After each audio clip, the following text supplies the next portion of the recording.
Okay, babes. You saw my fabulous next guest during our little interview shorts at Premiere on YouTube and Instagram. But now we get to have the full story with Miss Bonnie Bonadeo. She is the leader, the founder of SOS Leadership. And from what I remember, you said that you used to be the president of the PBA. Oh, I was the director of education for PBA. Oh, director of education. So here we go. So everybody, or Bonnie, tell everybody why we should know you. Oh my goodness. Well, let's see. I have been in the industry for a very long time. Started out as a cosmetologist and, a stylist at the chair like everybody else.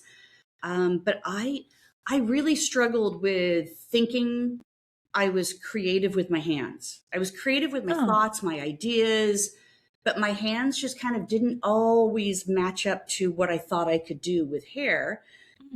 So I decided to shift and go to the business side of our industry and went to work for a distributor and sold products. That's when I really started to learn. And this was during that heyday of like product sales were everything in our industry, like super exciting to be working with manufacturers. I ended up going and working for a few manufacturers at that time. And then that's when I kind of transferred over to working for the PBA and managing, directing, and producing all their events for 10 years, which was, for me, I struggled as a hairdresser because I didn't know how to learn. And I didn't have access like we do today of education. So I kept thinking, the gal next to me that I worked at the salon, Michelle, I kept thinking, at what point is Michelle just going to slap me side the head and say, you can't keep asking me questions. I'm not your instructor here.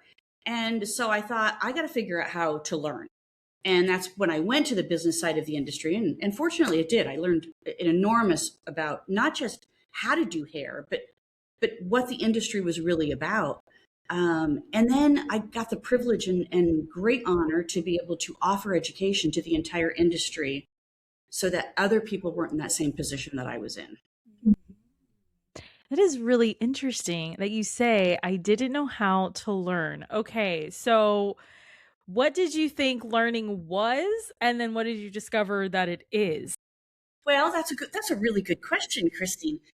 Because honestly, I don't think it's changed much. Okay. Even though we have access to so much more education available to us, for me, coming out of beauty school, we didn't really learn color because color was not necessarily a thing. We pulled hair through caps and bleached it. That was our thing. Or we did kind of vibrant colors were coming in, like punk colors were coming in. Yeah, I love. We were mainly in the perm and shaggy hair days. So when we started transitioning to color and doing different cuts without hair being curly, because you could screw up a haircut all day long with curly hair, right? Yeah. But when people started wearing it straighter and more structured and geometric and everything, it's like, I don't know how to cut hair. I do not know how to color hair. It wasn't what we learned in beauty school. I know they're getting better at teaching that in beauty schools today, but still, I still see, working in the salon at Intrigue Salon, which I do as well as having my leadership academy, the students coming out that we hire in as proteges still need an enormous amount of training for the craft. Yeah. Okay. And social skills and emotional skills. Ooh, emotional skills. I love that. Okay. Like, are we talking mindset? Or are we talking like, don't take it personal? Like, what do you mean? Yeah. Ooh, that's so good. Well, let me ask you this, Christine. Did you ever as a kid, have to go sell something door to door or in your... It was those chocolates. Remember those chocolates? Yeah. Well, we could never sell chocolates in Arizona because they would melt. So we always had to sell something other than chocolates because you could never go around the neighborhood with chocolate. You would just melt. And I think that those type of skills teach you, people saying yes to you and people saying no to you and how you manage those things. and that you just don't give up when somebody says no to you, that you go to the next door and knock on that door, and then somebody's going to say yes. And, those are skills that I think that are younger generations just didn't have access to quite as much as we did. And we just had more freedom and safety to do those things. Yeah. So the emotional skills are, how do I communicate with somebody in a way that's making a connection fast, but a trustworthy connection? Ooh, that is very cool. Because we can be friendly all day long, but if I'm not creating trust with that client, then I don't have an emotional connection. And then they're not going to be as comfortable in the chair with me as they could be. And then of course, we're multifaceted if we're working at a chair, right? We have to be able to have conversations while we're doing the craft, and still be able to kind of like take those next levels, selling them, pre-booking them, talking to them about retail, all those things that kind of fall through the cracks a little bit because we're not comfortable selling and we're not comfortable making that emotional connection. It's just, it's too much for these younger generations that kind of grew up on a screen. So you got to teach them all that stuff. And that's kind of the foundation of leadership too. Yes, of course. Like multifaceted connection and different parts of your mind that need to be done. And okay. So do your girls, your team rather, do they get like, oh my gosh, I'm so excited. Do they work through SOS leadership, or do you kind of like pick and choose and just create like a separate thing for them? Yeah, I probably design something more customized for them. So the SOS Leadership Academy really caters to salon owners and managers. Okay. And now that could include people that are in suites, because you're still leading your business in a sense, but you may be the technician in that space, but it's hard also to be the manager and the entrepreneur as well. So certainly those are a good audience for me, but mainly it's salon owners and managers that not only are running their business day to day, but they're managing people day to day. And that's the work that's happening. And that from being a salon owner myself to talking to other salon owners to the other guests who come on the show, like that talking to people in general has just been such a drain. Right? Like if you don't know how to manage it, you are just a shriveled up prune. Like you're just done. It's emotionally exhausting. Yeah. When you aren't trained how to lead people. Yeah. Because you always feel like you're sacrificing yourself, or you're being mean, or we're getting labeled, or you fear making those harder decisions that you need to make as a leader. And then it weighs on you. You put your head on the pillow at night and you're like, I should have done that. Why didn't I say this type of thing? So getting trained on how to be a leader is critical. The process that I take our team through is more relative to kind of that connection piece, how to emotionally connect with the client. Like at what point is the client comfortable with you within 5 minutes? What are you doing to get a client comfortable with you in 5 minutes? So like an example was, I saw one of our team members walk up, introduce themselves. No, walk up, call the client's name. Client stood up, started following, and this person just turned around to walk towards their chair. And the client said, "Oh, are you blankety blank?" Turned around and goes, "Oh, yeah. So she didn't even like formally introduce herself or guide. So I'm observant and stuff like that. And then I build kind of trainings in that piece right there. Like, okay, where's the point where you just stop and allow them to walk to you, walk together? Yes. Like you got to walk together with it. Silly things like that. But the impact that makes builds trust so fast. It is huge. It is huge. And then as a person yourself, like it feels so much better when they literally like like hold your hand and take you. Like I go to all these doctor's appointments with my grandparents and I just lose my mind. So I get it. I get what you're saying.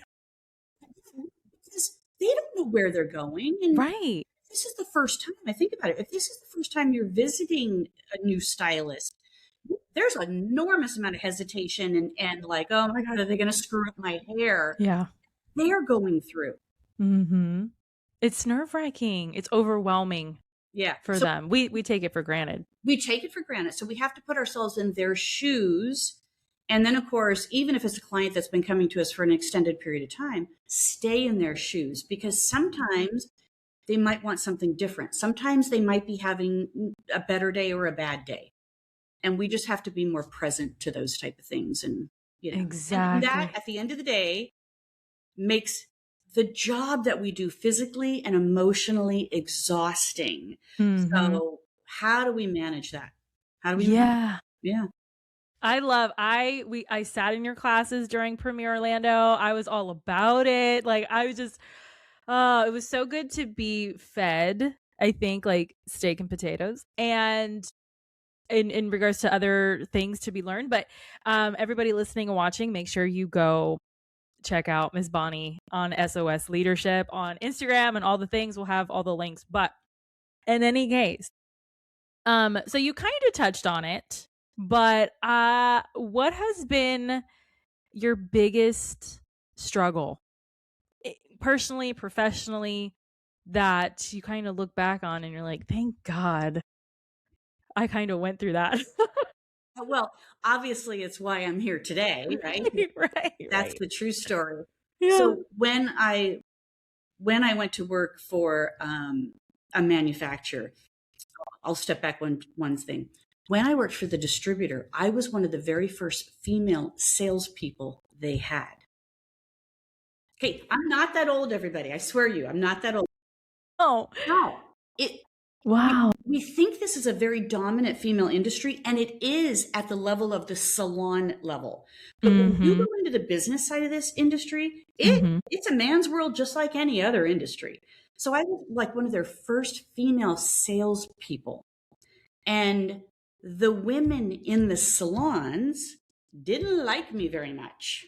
What? Well, they liked the Bill and the Bob and the Joe that came through and, you know, made them all feel good about themselves. And then here I'm walking in, and I thought that I had this edge because I was a cosmetologist. I'm a licensed hairdresser.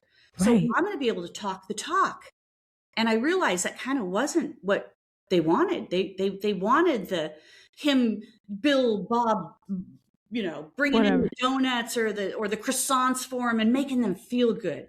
That was a lesson I had to learn in that transition. So when I went to work for a manufacturer, I really tried to pay attention to my surroundings because, again, it was very male dominant. And yet I couldn't be exactly like them, but I had to figure out what I needed to be like in order to be authentic. And there was one point where I was heading to a regional meeting, and I met my boss was at the end of the jetway, but pre-TSA days. So maybe I am myself here. No, stop. You're fabulous. Please.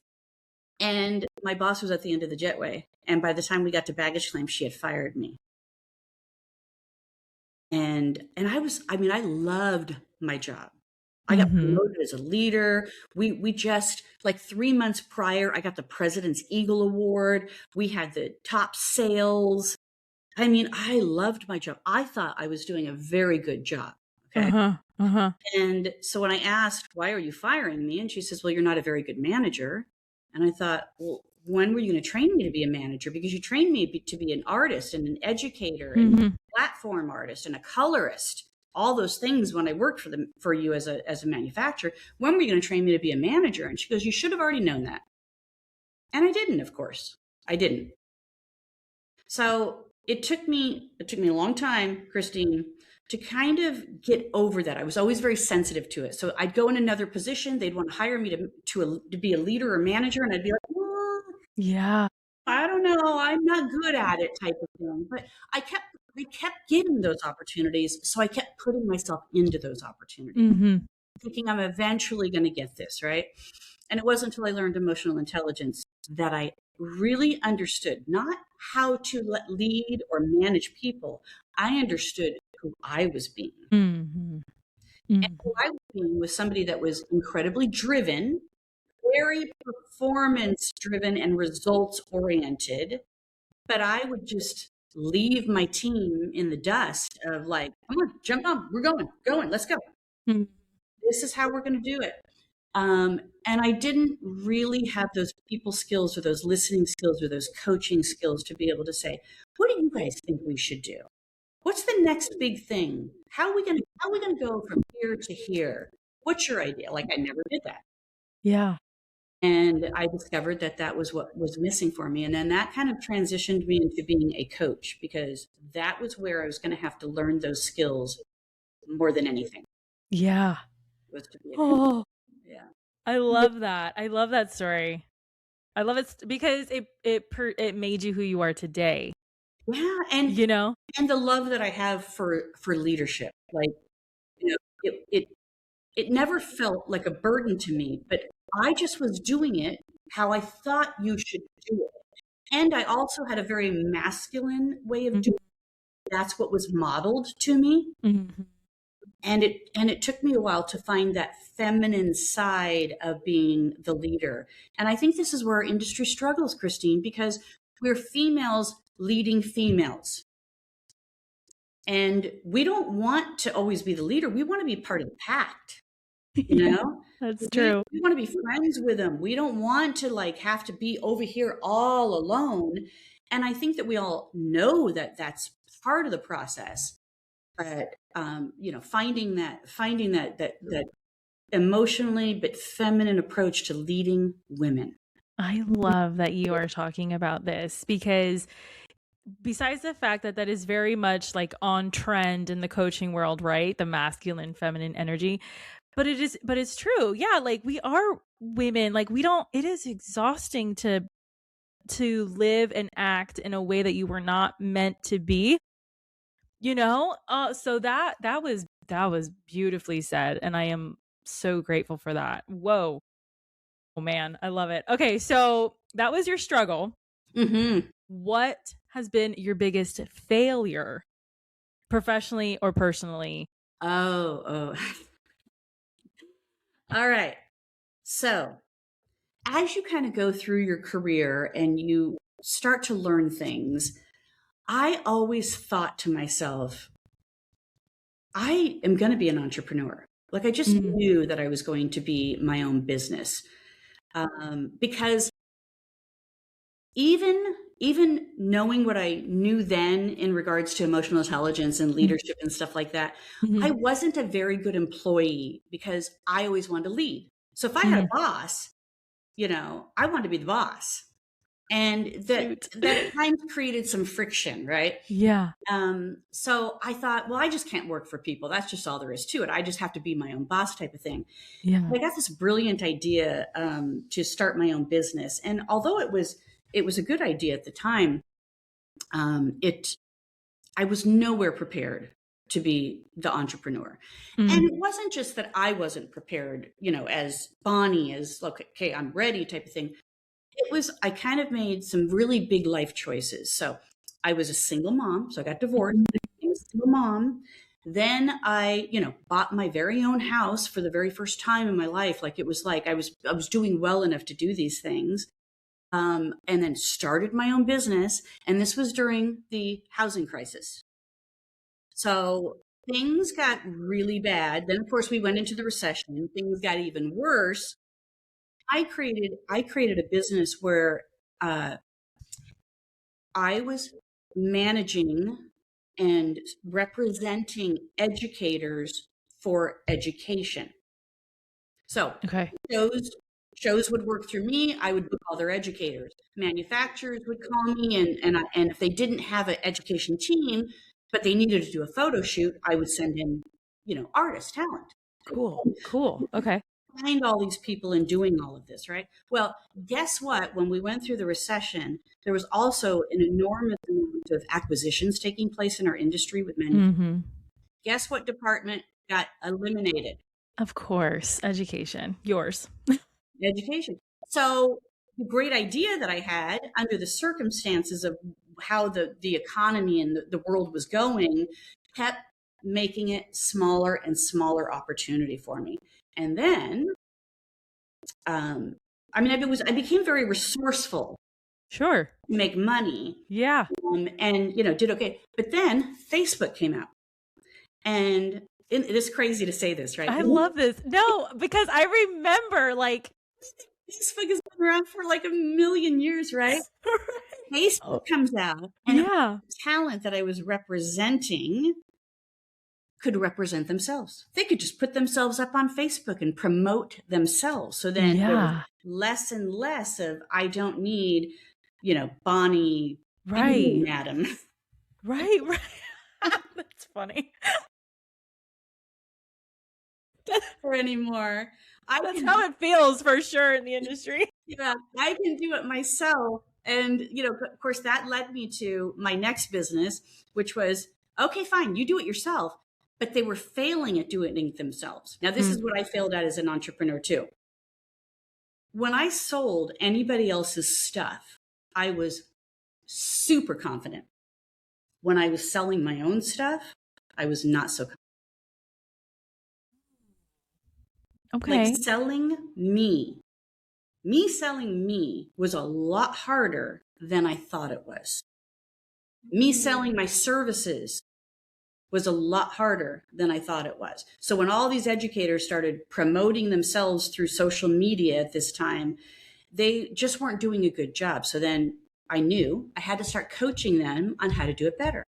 Let me coach you on how to be able to speak better, how to be able to brand better, how to be able to communicate more effectively. And that kind of led me down the path of doing some great work with the educators and some of our top talent in the industry, and then working with some major manufacturers to train all of their talent in these skill sets. And then I thought, I don't know what I thought, but I thought I'm going to lean towards the salon owner now. I felt like the salon owner was being neglected. Yeah. And again, all of the fragmentation that happened in our industry, from owning salons and commissioned type and employee-based businesses to then now suites and all this, I felt like salon owners were really struggling out there. And I believe, you tell me if you believe this too. Okay. Ready? I believe the whole reason why we became so fragmented is because owners were not being good leaders. Yes, agreed. And people would say, agreed, she's a toxic salon owner. She won't let me have a Saturday off. I have to work all these hours. I told her I didn't want to do those services anymore. So I'm just going to go out and do my own thing. Yep. So when we were running businesses as salon owners without the flexibility that was starting to happen in the industry, they fled. And then we resented it. And so here we are, 20 years later in all of this. And I'll say that salon owners are still struggling with how to lead people, not own a business or run a business. Right. Lead people in the business. Yeah. It's still that connection, that person to person connection. Now we know about the numbers and we know about the structure. And as I feel, as women, we're like, yes, got it. Feels good. But then, damn, I got to still connect to this person. Ugh, I still have to tell somebody that they have body odor. Or I still have to tell somebody that's been late 5 times, you can't be late anymore. These are the challenges they're still facing. Yes. And they're like, but it's in my handbook. They know what time they're supposed to show at 15 minutes before. It's in the handbook, But we all learned all this structure over the last 20 years of how to run a business. How to be profitable, how to put a book together, policy book, a handbook, how to be able to, market yourself, get yourself set up on there, run your POS systems and all that stuff. But we still neglected how to have those conversations with people that don't trigger them to hate you and call you a toxic salon owner. Oh, yes. I just read one yesterday on the salon forum. Okay. and I'm sorry if I'm talking about this person and they hear And you this. hear this and we're sorry. Okay. Yes, but I want you to know that I'm still thinking about you. So she's in her 60s. She's worked for this business for many years, and she was looking to take off a certain amount of time, and the owner refused to give her this time off. And I'm thinking, where are we at here, people? Like, she's worked with you, and it was a lot of years, 10 plus years. With the same salon. And she's in her 60s, has a full boat clientele, like probably is making a good amount of money for herself and the salon. Yeah. And whatever the reason was, this owner was just not going to let her have this time off or have this Saturday off or whatever the case was. And she just was like on the social media forum page saying, what do I do? And of course, guess what the answers were? Tell me what you think the answer. Oh my gosh. They're probably like, leave, go start your own business, get out of there. She's a nightmare. See you next Tuesday. Like that kind of thing. Oh my gosh. Yes. All of that. And guess what? That's not going to help her. No, it's not. All she wanted was the time off that she had requested. Mm-hmm. She's at 60 something years old. Do you think she wants to go open up her own suite and like do all of that over again? She had a comfortable place where she just felt like, I come to work, I do my clients, I love it, I go home type of thing. Yeah. So all of the advice that she got was really bad advice. Okay, so really, like, this is where I struggle, because when I see those two, I'm always like, tell your boss to call me because she's got problems. Like, how do you, yes, you connect with that person who's going through the hard time, but even like in real life, like, how do you get to the root of the problem? Like, how do you connect with the owner, the boss who's having the meltdown? Really, it's really them, not the person who's complaining. Yeah. Well, I say that you have to coach people in, coach people up, or coach people out. Mm-hmm. That's it. Like those are the three areas. So if you're coaching somebody in, it's you're bringing people in to be able to be part of your culture. If you're coaching them up, you're helping them to grow. Now, there are times that the team needs to coach up the management, okay? Where the needs, desires, and wants that they have in order to keep things kind of stable, the leadership needs to hear it. So what you don't want a mutiny on your hands. Right. So you have to be present and open to hearing what people need. And then, if it doesn't work, you got to coach people out, right? So, I had just said to her, I said, it's not you, it's him. Yeah. It was a him that she referenced. It's not you, it's him. And he needs to be trained on leadership communication skills. Yeah. And if he hasn't, then it's always going to be a struggle for you. And then I kind of did owners, get trained on leadership communications, managing, leading people. Otherwise, these are the people that you count on to be there every day to produce revenue for you. These are the people you're pissing off and are leaving. Yes, it is true. Oh my goodness, my heart for her right now. I know. I felt really bad for her. That kills. Because it's up to this point, she thought maybe she had some standing in her space. Yeah, of course. To be able to say, after all this time, this is you're not letting me have a week off or whatever. Oh my God. I hope they see this. We're going to post it in the groups too. Crazy episode. Yeah. Crazy. So, okay. With that being said, what has been your personal most favorite insult that you've ever gotten, that you're so proud of that you've gotten? So now it's like your driver. Oh my gosh. Spill the tea, Bonnie. That is an interesting question. Let's see, how do I phrase it? Because it's not that I don't have a filter. I don't have fear to just say what I need to say. That's cool. That's good. Boldness. Yeah. So, all right. So it's kind of like, maybe sometimes people think it's a little direct. I could be like incredibly direct, but then I'm like, it's either err on the side of communication, or own the guilt and all of that other crap that festers in you if you don't. Mm-hmm. I'd rather say something wrong and try to correct it than not say anything at all. Yeah, I feel like it's easier. Now, as I have matured, and as you asked the question previously, in the entrepreneurial world, which I feel like I succeeded and failed at the same time, Yeah. I learned the balance of when to say something and how to say it. Not just say it, but can I hold it? Can I just hold it for a little bit? Maybe it's not as important as I think it is to say right now. Maybe it's not the right time or place. Maybe it's going to upset the apple cart if I say it now versus later. You know, maybe I'm aware that I have to just be more observant with what's going on with this person. Maybe it's not about what actually happened. Maybe there's something behind it. And if I'm more observant, will I get those answers before I just jump into saying something? Okay. Self-awareness. Yeah, that's what it is. Yeah. Self-awareness, 100%. Yeah. Okay. So what was the insult? I think people just say that I'm too direct. You'll just make it like, you're honest. Honest. They tell me I'm honest. I like being honest. Well, people are not comfortable with being honest because, you know, they'll dance. They'll dance around what they need to say. Okay. I'm taking that in because I have gotten that one as well. And I guess it's just hitting a little differently for me right now because like, oh yeah, you're so honest, you're so direct.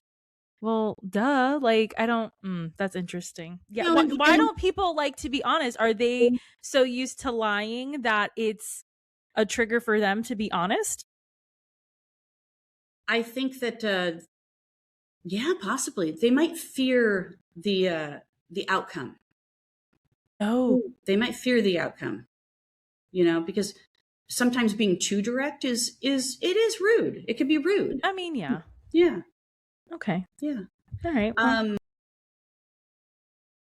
I think we need to be more honest. The problem that I think we do is we add in an enormous amount of words to try to get to that honest place.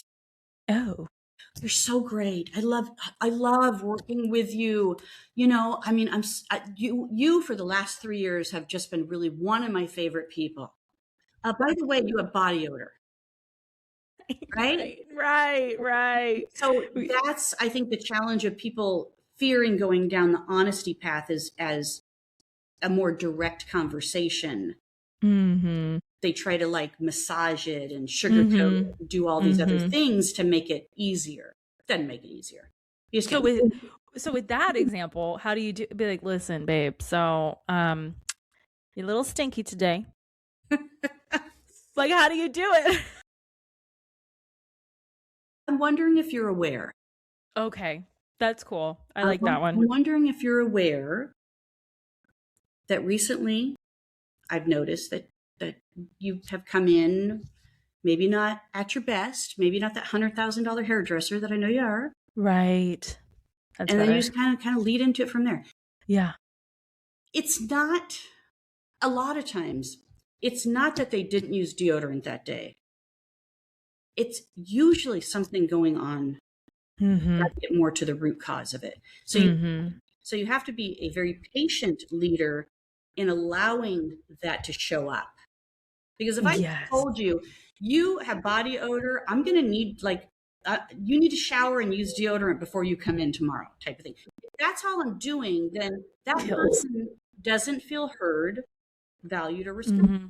That person says, I know, I'm sorry.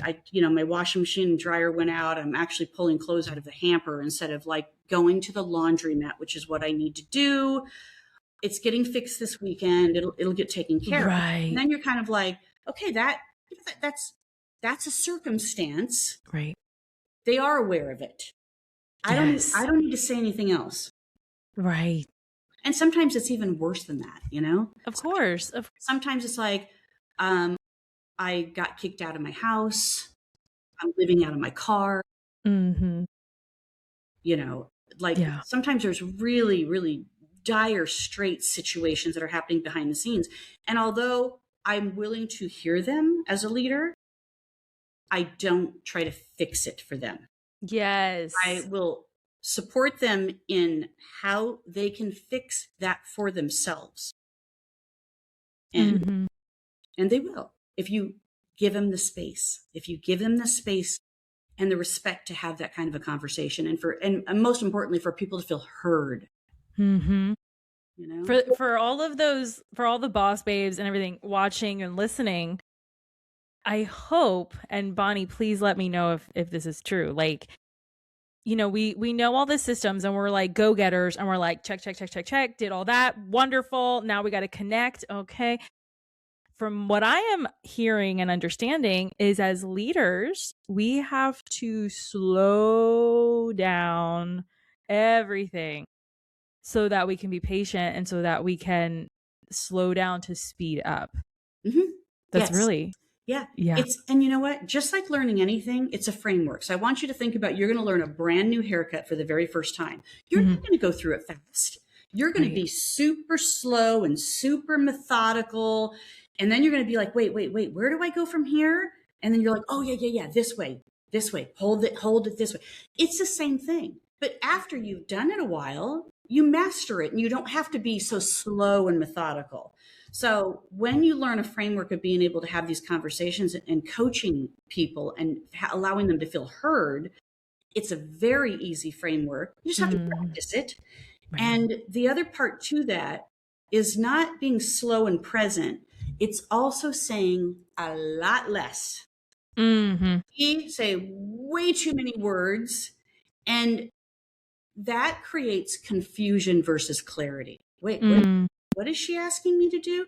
Did she just say I stunk? And yet she's happy I'm here?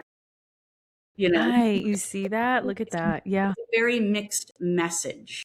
Yeah. So less. So at the last training that I did here in Atlanta, I usually get, a salon owner, 2 salon owners up, and then somebody plays a stylist. And we go through traditional role playing, but you have to hear it, see it, and feel it for it to come to life. Yeah.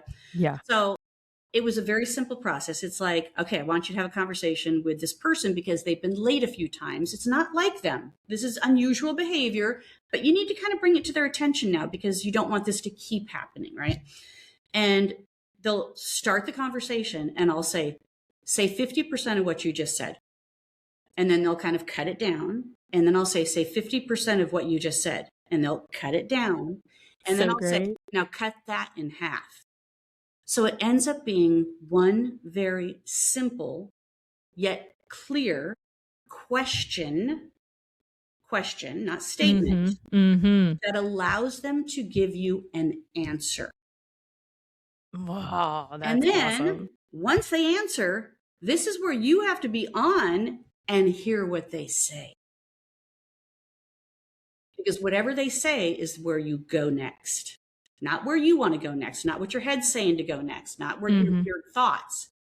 What they say is where you go next.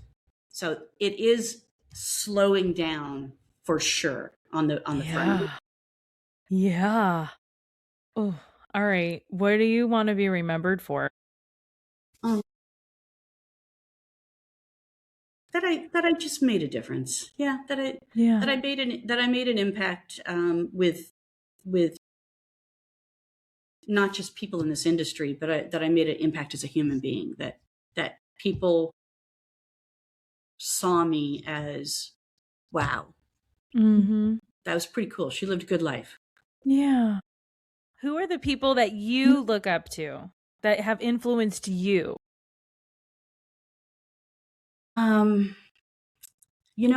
That's funny. That would have been a very hard question for me halfway through my career point in here.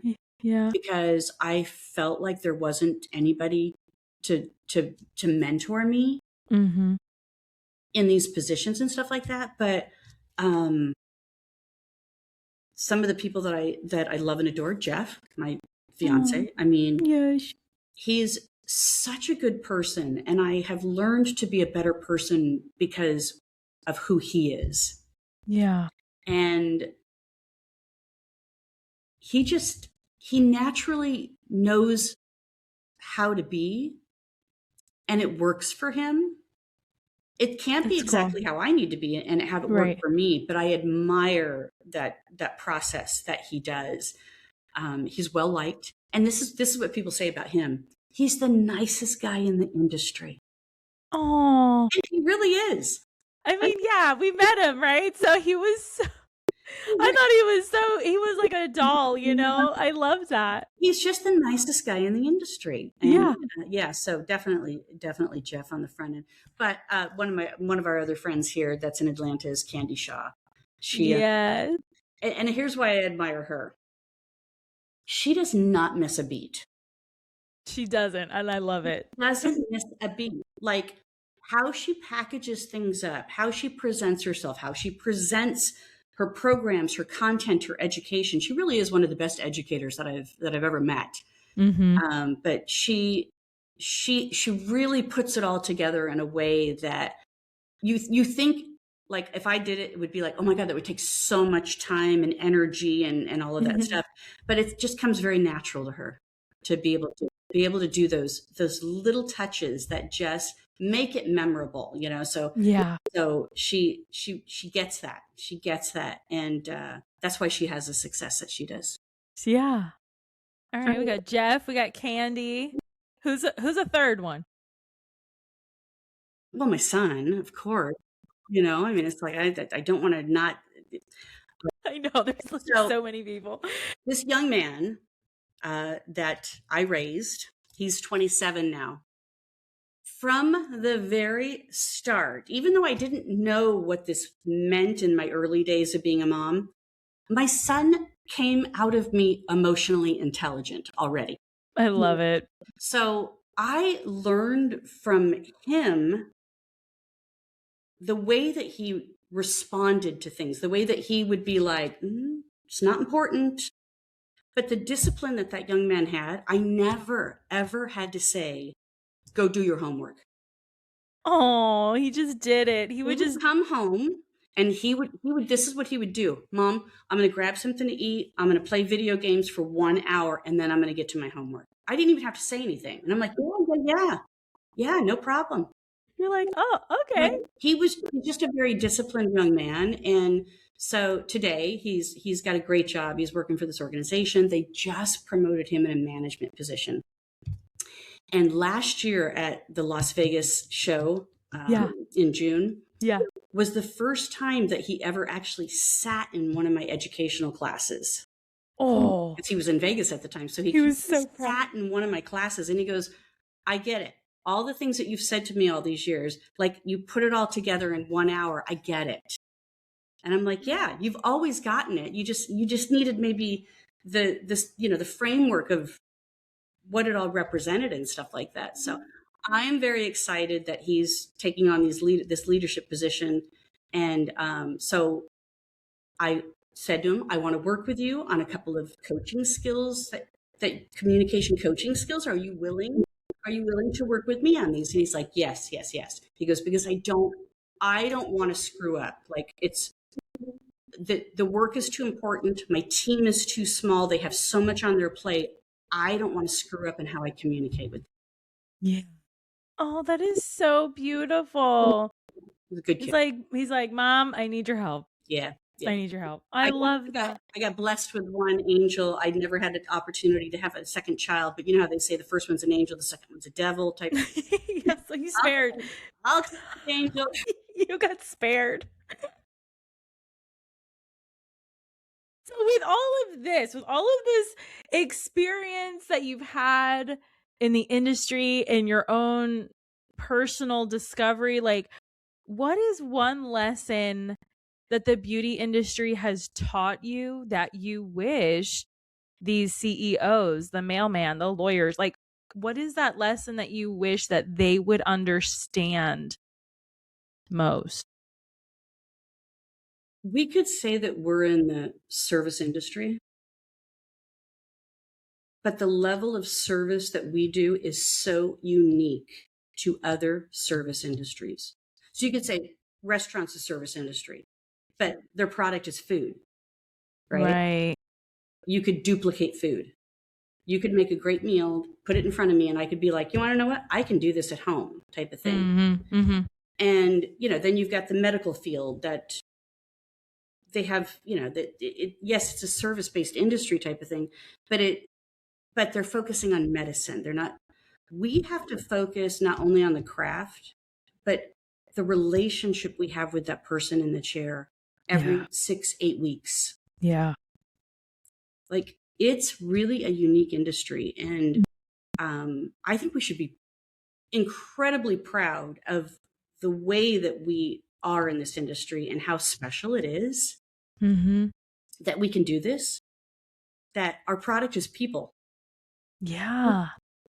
I mean, it is people. We can't do it without people. And I heard Elon Musk, he was on an interview and everything, and he says, digital jobs that you can do on a computer are going to get taken over and already have by AI.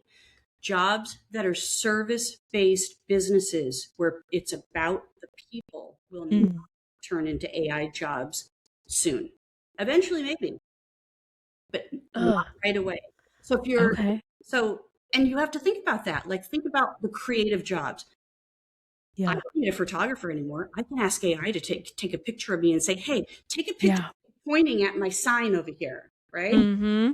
Yeah. I could say, I can't find the perfect artwork for my bedroom. Can you design something that looks like this? And then go have it printed. God, that's true, yeah. But I can't say, hey, AI, I need highlights today. Can you go ahead and throw some highlights in my head? That's right.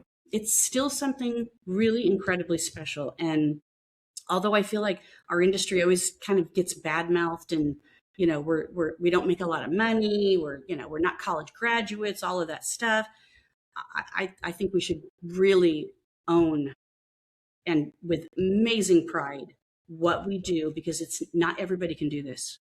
No, they really can't. Not everybody can do this job. I love that.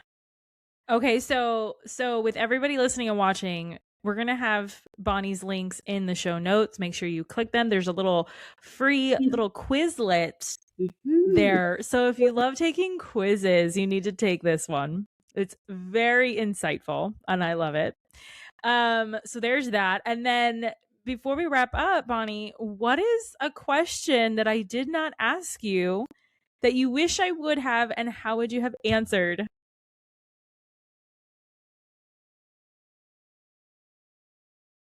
I think it kind of ties into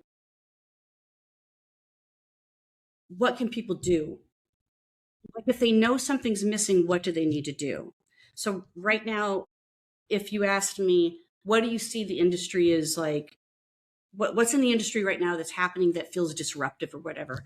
And I would say it's burnout. Like, I hear people say burnout all the time. And the antidote to burnout is to get better educated. Get educated. Go find education. Go find something where you don't feel like you're empowered enough in, and learn it.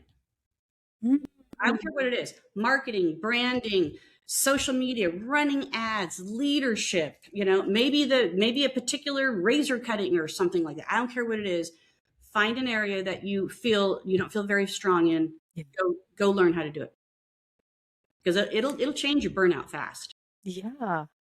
You get injected with new life. You're like, whoa. And then, okay, that's cool. Or the second part of that is take a vacation.